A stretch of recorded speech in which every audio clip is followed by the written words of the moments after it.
What is going on YouTube? Welcome back. My name is Pete Logical.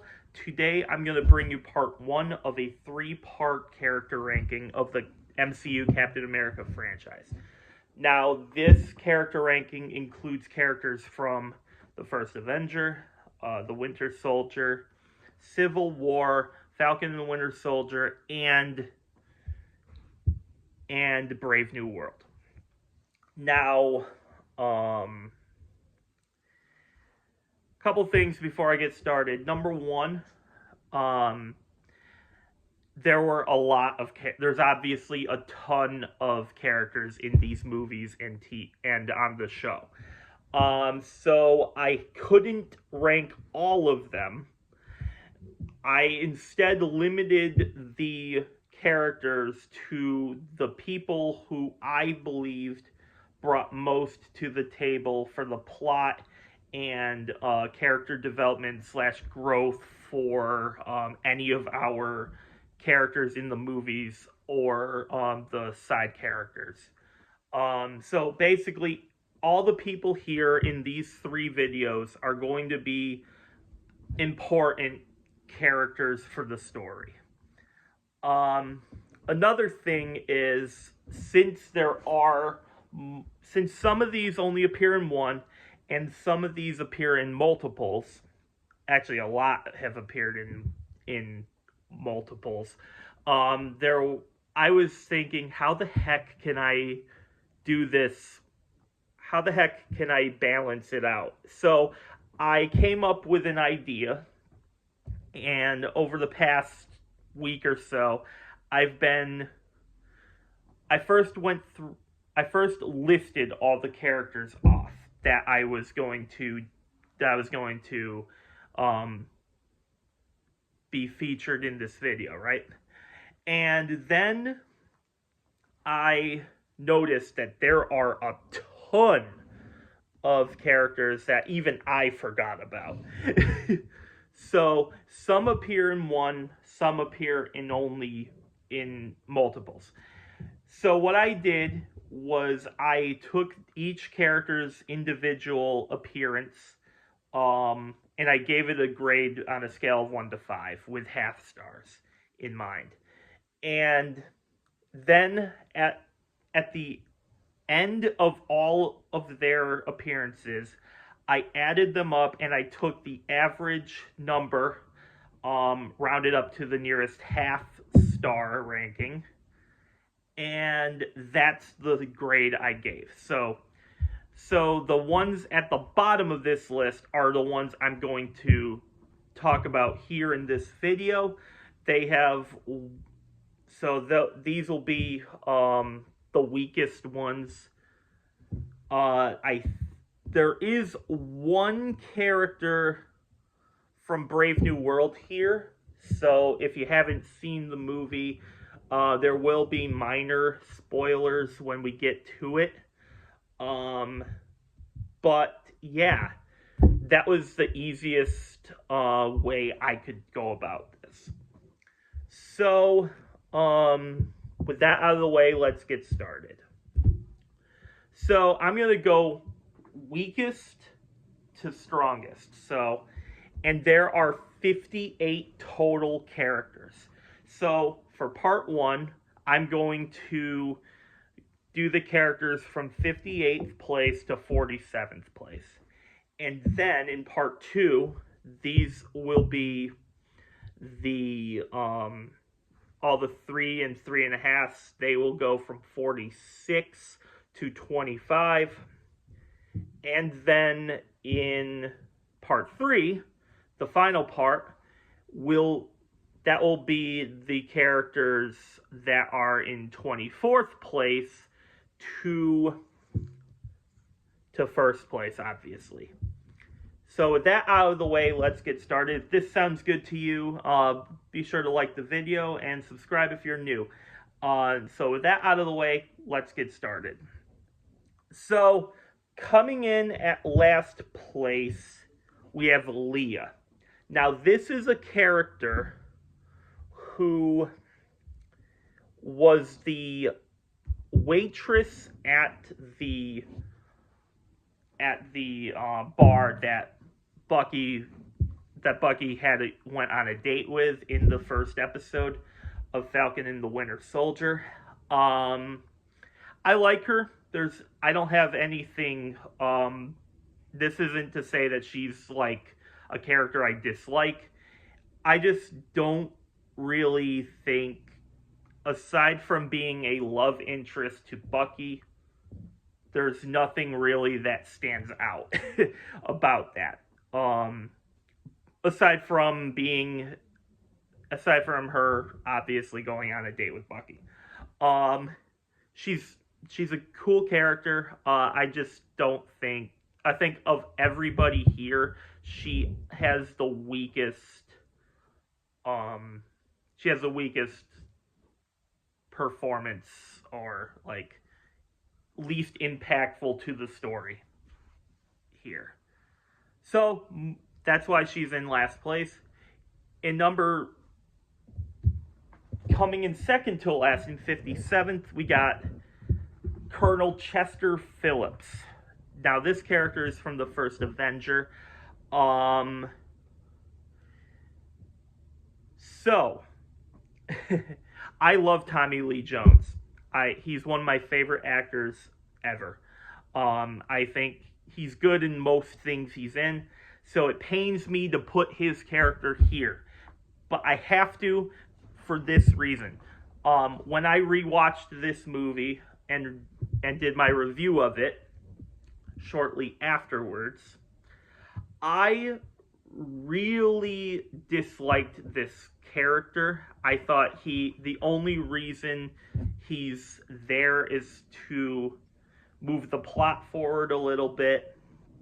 And it's just, of everybody here, he's the one I hated the most.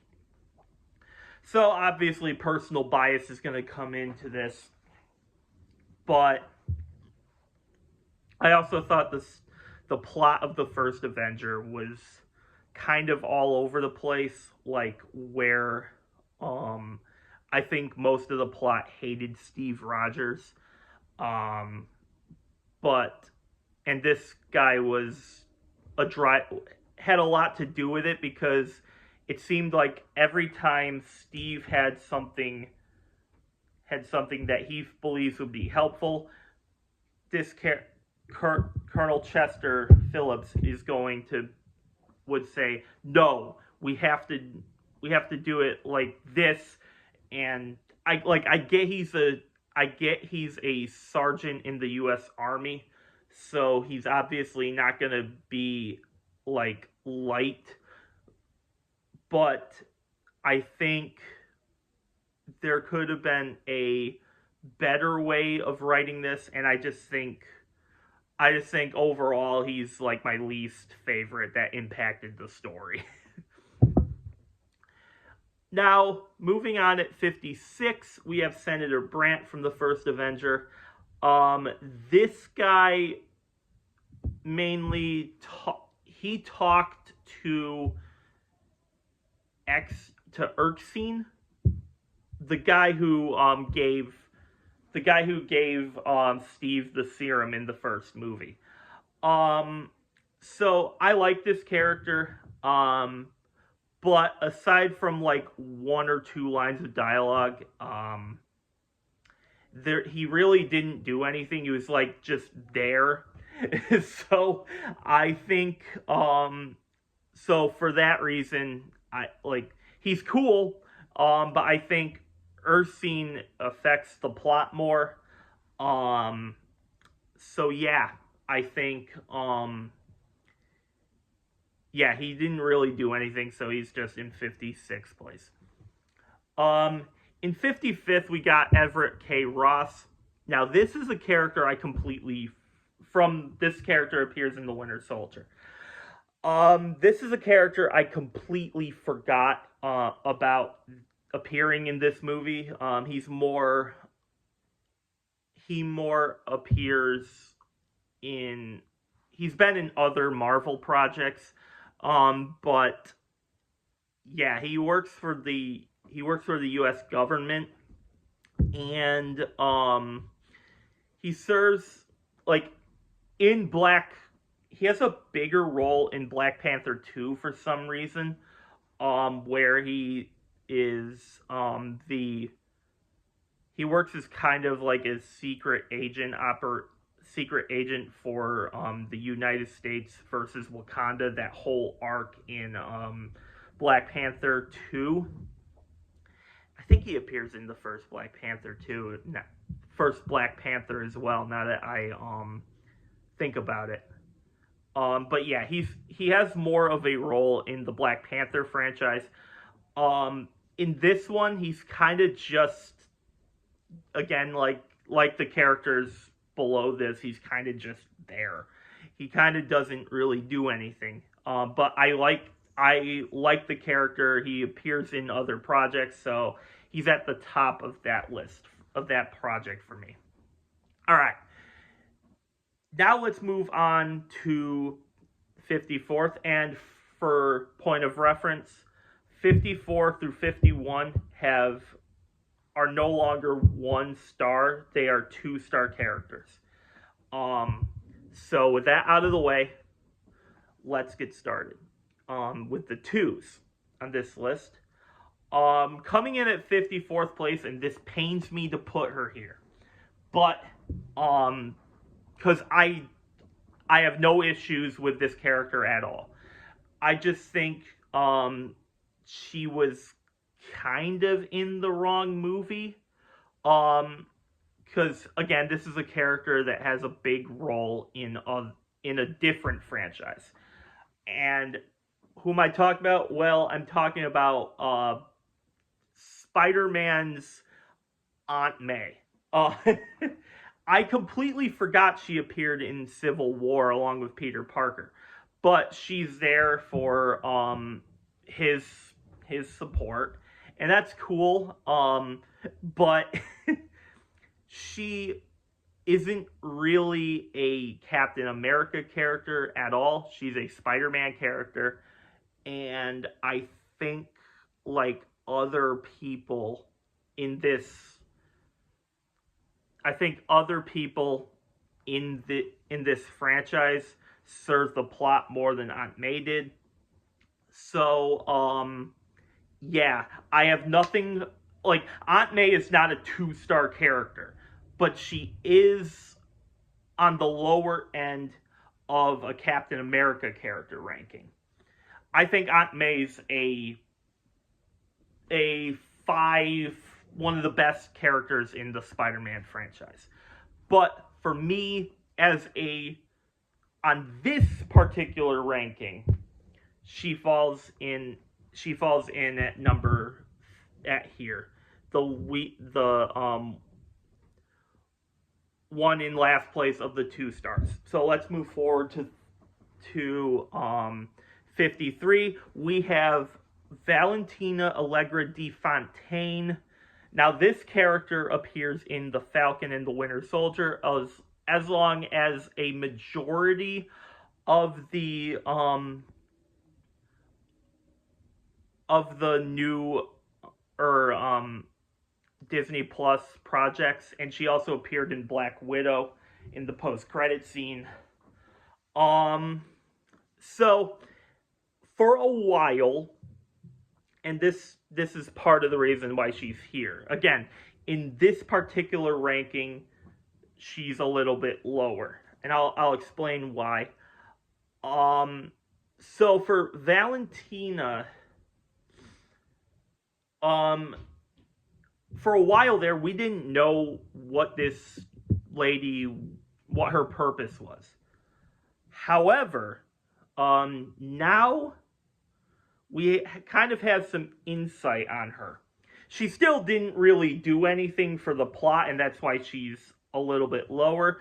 But this character specifically looks like she's going to be kind of the Secret Service official for the Thunderbolts, and the one that she's kind of going to be like the Nick Fury of the Thunderbolts, where she's like forming a bunch of these anti-heroes and villains together.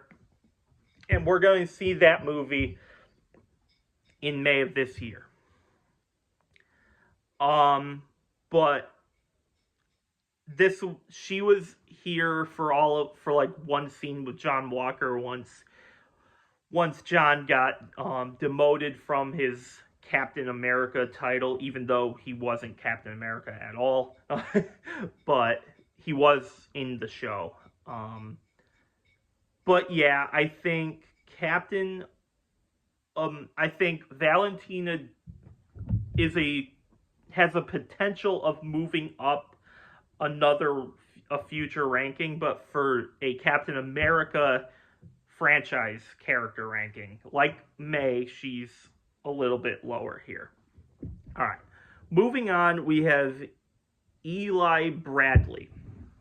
Now, this is now this character is Isaiah Bradley's grandson. And he's cool. I have nothing against him.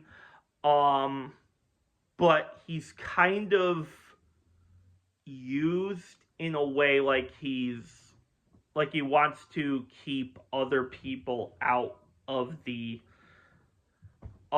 house, that because Isaiah Bradley is a very private character, and we'll get to him a bit later on this in part 3. He's not in parts 1 and 2. He's a way better character for the franchise. But this character, he's kind of like Isaiah Bradley's protector, and that's cool. But again, like with most of these characters on the lower end of this list, he might do one or two things right, but he doesn't really do much on the show. So like he has some okay dialogue with Sam when Sam wants to talk to Isaiah Bradley, or Bucky wants to talk to Isaiah Bradley. That's usually where we're here. He's the guy that answers the door for him. But aside from that, like, Eli doesn't really do much in the show, so that's why he's here. Next, we have Vasily Karpov. Now, this guy is the character who is working on the Winter Soldier, I think.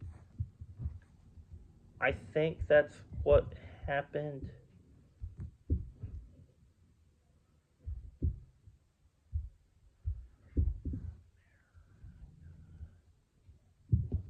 I believe that's where he first appeared. Let me just look that up so that I'm not confusing him for another character.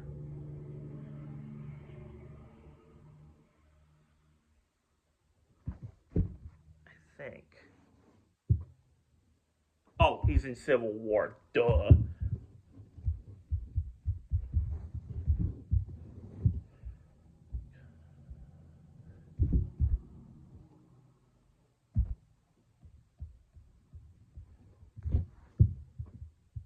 I think this is who. Yeah. So this character works for Hydra, and he oversaw the Winter Soldier project. Again, like he's important to the story of the Winter Soldier arc. But he apparently made more Winter Soldier serums for other people, and that was kind of like a plot thread from that movie. Yeah, he doesn't. We don't really see him on screen. But aside from like one shot where they're kind of doing a flashback sequence, but he doesn't really. Aside from that, I think of all these characters here, he most impacts the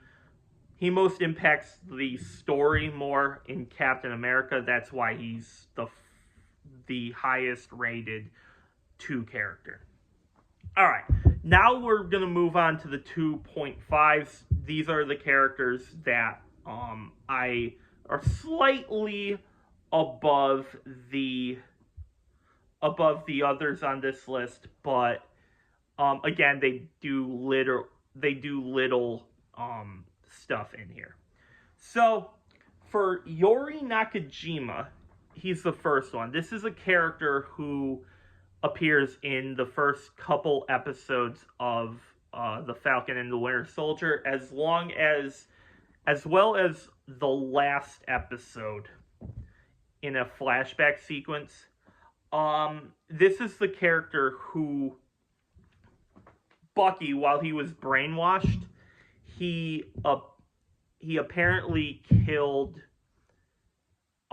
his son in the war, and that was eating away Bucky's mindset, right?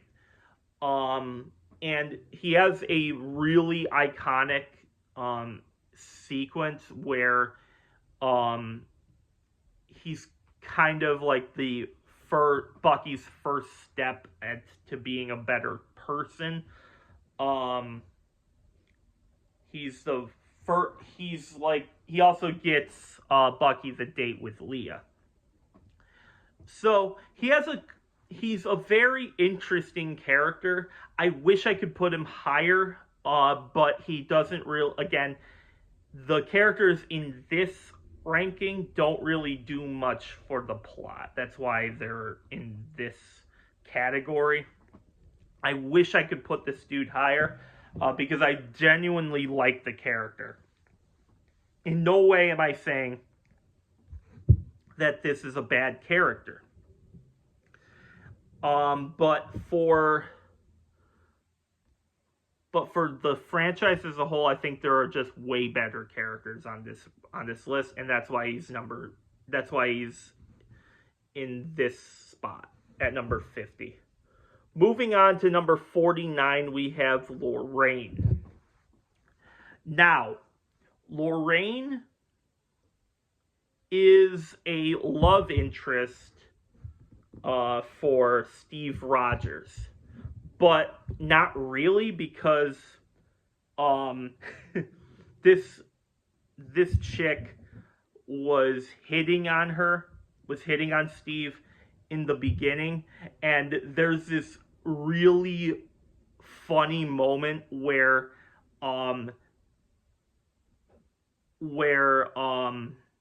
it leads to Peggy getting really pissed at Steve, and it leads to like one of the funniest moments in that movie.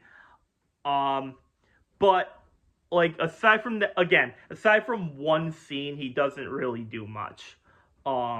She doesn't really do much, but I think she is hilarious, and that's why she falls at number 49. And number 48, now this character will have this will have minor spoilers for Brave New World, so just keep that in mind.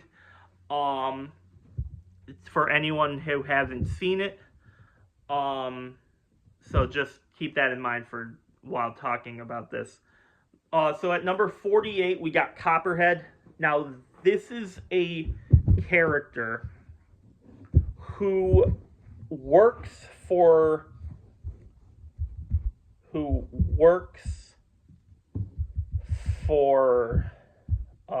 Sidewinder.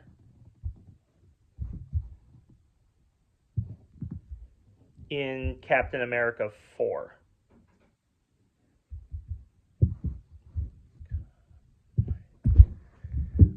So he's played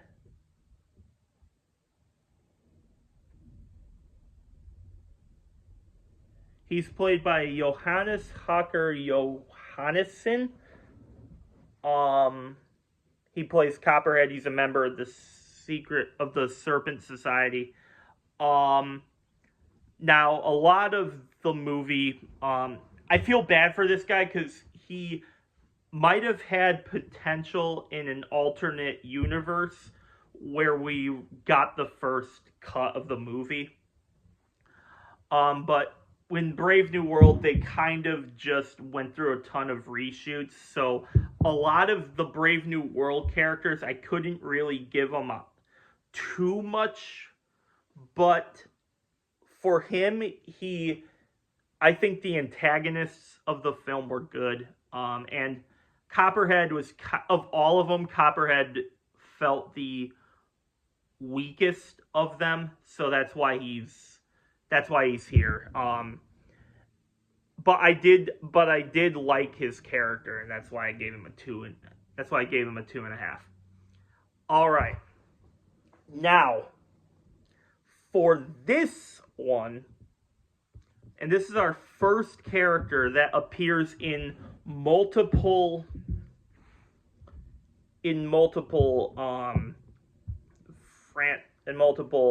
projects. Wow, I couldn't speak. We have George Bardock. Now, this is played by the UFC fighter George St. Pierre. He appears in The Winter Soldier as an antagonist, and he also has a role in the Falcon and the Winter Soldier show as an antagonist. So this is why I have this ranking like this. So, if we're just basing him on the first appearance, well, his first appearance is in an action sequence with Steve Rogers in The Winter Soldier, and he gets his ass kicked. So, he's not really that intimidating, so he gets a 1 in that particular movie. For the show, I was actually surprised at how much he was utilized in the Falcon and the Winter Soldier, and he had a much bigger role. I mean, in the end, he still gets his ass kicked by our heroes. However, he's working close with Morgenthau and the rest of the Flag Smashers. So I gave him a, just for this. So for that role, I gave him a 3.5. So I added it together. It is, so I added it together and I took the average of the two and I got a 2.25. Which I'm going to round up to a 2.5. And because of all that, it took a character who was weak at the beginning, and because of his roles in the future projects, you can potential of rising or falling, and there is one character. I don't know. I don't know if that's. Yeah, there is. There's one character in this ranking that took a bit of a hit. And I'll get to that when we get to that. But for now, he comes in at number 48, I think, is where I have him. Number 47. But he's number 1 on part 1. Alright, so in part 2, I'll film part 2 tonight and I'll get it out. I'll get it out in probably tomorrow. But until then, just if you liked this video, leave a like and subscribe if you're new. I'll see you next time. Later.